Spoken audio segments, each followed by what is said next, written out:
With the release of the Quest 3S headset and the launch of Batman Arkham Shadow, an easy contender for the best VR game of the year, we can all agree that last month was a significant one for the VR space. But exactly because of these two flashy events, some news might have passed under the radar. So let's take a look at what other things happen in the VR space. Firstly, we have an attempt from Meta to make using a keyboard a less frustrating experience than it is now. This feature has been found in Quest V61 PTC, which includes a pass-through cutout for any keyboard the headset sees. After realizing how difficult it is to adjust for every possible model of Bluetooth keyboard, Meta seemingly decided to take this approach instead. When your hands are near the keyboard, it will show it as a pass-through cutout, and when they aren't, it will simply show the bounds of the keyboard as a white rectangle. This new approach has the benefit of supporting any keyboard, including the keyboard of your laptop or PC. It remains to be seen if this feature will make it to the actual V61 update or if it will be postponed to a later version. Now, if your mind has been blown away by the Hyperscape's demo shown by Meta during the Connect event, this will be an exciting news for you if you live outside of the US. This amazing experience is now also available in other regions. It contains 6 fully volumetric scenes on the Quest 3, meaning you can move around them with positional tracking. Horizon Hyperscape is made possible via Gaussian splatting, which is also available on Quest 3 in the app Gracia.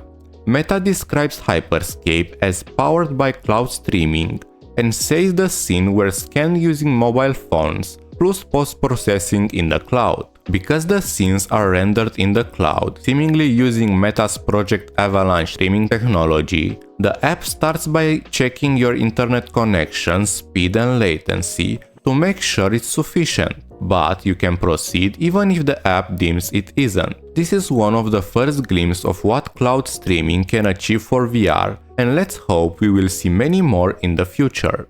Despite the Quest 3S just being released, we have already started to see new infos about a possible Quest 4. Recently, the VR enthusiast Luna found a posting for recruiting testers for a new Meta device. It is suspected to be about the future Quest 4 because of its name, Project Pismo, opportunity to test new tech on site in the San Francisco Bay Area. After 6 hours, the post was removed, but the device was described as a wearable tech device that will record their facial expressions and eye movement, as well as voice capture. This follows in the footsteps of the July report from The Information, which spoke about Pismo as the codename for the in-development Quest 4 family of headsets, consisting of 2 models named Pismo Low and Pismo High. This shows that Meta is trying to bring back face and eye tracking, this time in a more budget-friendly headset. But it remains to be seen if these features will make it in the final product, which is supposed to be released in 2026 because of the still high cost of this technology.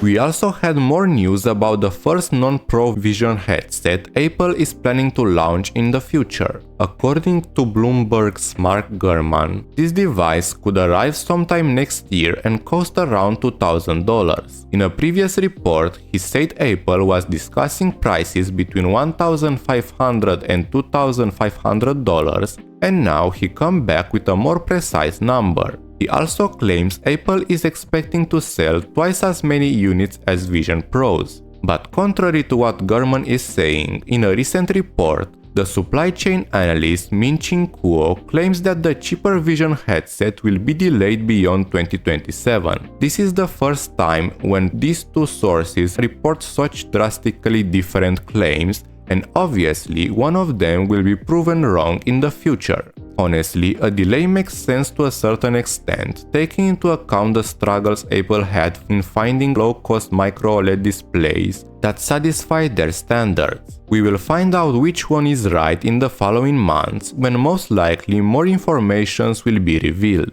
Now for the gaming news, let's take a look at the Quest version of Behemoth. When it's obviously a downgrade from the PC and PSVR 2 version, I think we can all agree that this looks amazing for a game on a standalone hardware. In the trailer, we can see a brief look at how combat, exploration and two major bosses appear in the Quest 3 version of the game. Guidance also released another trailer with a strong focus on human combat, in which we can see a couple of new moves and different types of human enemies. After a couple of delays, the game is now expected to arrive on Quest and PSVR 2 on December 5th, with the PC version possibly coming sometime at a later date.